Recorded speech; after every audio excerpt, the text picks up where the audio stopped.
Nalamhla ngiyajabula ukuthi ngingasho ngithi vuka udle nasinkwa sakho encwadini yaJeremiya sahluko saka-39 verse 11 na-12. Nebukadnezari inkosi yaseBhabhiloni abesanike Nebuzaradani indvuna yabo mahlala esangweni umyalo ngaJeremiya wathi, ubomthatha umnakekele kahle, ungamendi lutho, kodwa umendele konke lakucelako.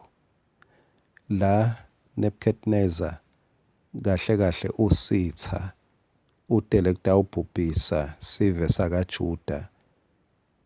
Jeremiya bekakhuluma elivi laNkulunkulu. Jeremiya wethembeka embe kwaNkulunkulu wakhe. Watimisela ukuthi noma bamenyanya kepha utawutimisela ngelivi laNkulunkulu. Ngaleso sikhathi alikhuluma Jeremiya labonakala ngathi alimbenefit, labonakala ngathi alimsiti ngalutho. Kwabonakala ngathi uNkulunkulu ukhohliwe nasethembiso lasishito ukuthi utawumephula mawufunza sahluko 1 verse 8. Bekungazuthi uNkulunkulu umkhohliwe. Tefika titsa takaJuda balihlasela live lakaJuda, bathi mase babathumba sebabulele baphihlita lidolobha labo, bakhanza Jeremiya aboshiwe. Bebambophile Jeremiya ngoba bekakhuluma iqiniso labenyanyisa. Waphilela uNkulunkulu ngesikhathi bona baphilela tindlela tabo netinganoko tabo. Bamkhanza Jeremiya umprofeti waNkulunkulu aboshiwe. Inkosi Nebukadnesari yakhokha umyalo yathi Jeremiya abothathwa anakekelwe kahle. Yathi ungamendeli lokubi kepha umnakekele, umendele konke lakucelako. Lulaka lwemuntfu lwamfaka ejele Jeremiya, kepha umusa waNkulunkulu wamnakekela. Akazange Jeremiya avikeleke nje kuphela engotini nasekuthunjweni, kepha Jeremiya watfola kunakekelwa ngendlela langazange sekayicabange. Akuzange kwaba kuphepha nje ngotini, kepha watfola nendlela leyenda naye wabona ukuthi uyati lokho akukayi ngemandla ami nangemandla nangenhlakanipho yemuntfu, kungumusa waNkulunkulu kuphela. Kulomhlaba wemela liqiniso laNkulunkulu, wamela kwenta intsando yaNkulunkulu. Kuye kube ngazuthi nje uyadiyenga, kuye kube ngazuthi lendvo ngeke ikusite ndzawo, kepha ngicela wati sonke isikhathi mawumela liqiniso laNkulunkulu, umusa waNkulunkulu uyawukukutfola lapho.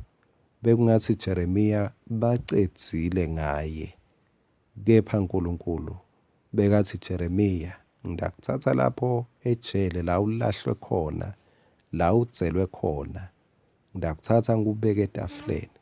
Awucabange nango Jeremiya, kuthiwa inkosi seyikhokhe umlayeto, mnakekeleni, nimnike noma ngabe yini la ifunako. Phela lapha ejele lamaBhabhiloni acabanga ukuthi kumbe lo muntu lo vele abengahambisani naletinto lebetentiwa ngemaJuda. Kumbe lo muntu lo bekakhulumela tsine, bekamelele tsine, ngako-ke base sebayamlahla. Bafika-ke bathi lo bekaselusizini bajabula, kusho ukuthi bekanathi. Maye uNkulunkulu uyakwati kuhlanekela tintfo. Ngesikhathi labanye bathi kumbe bakudzela kuba ngathi ulahliwe ngumlahlwa, uNkulunkulu usuke akupholisha. uNkulunkulu usuke akubeka endleleni la umusa wakhe uhamba khona.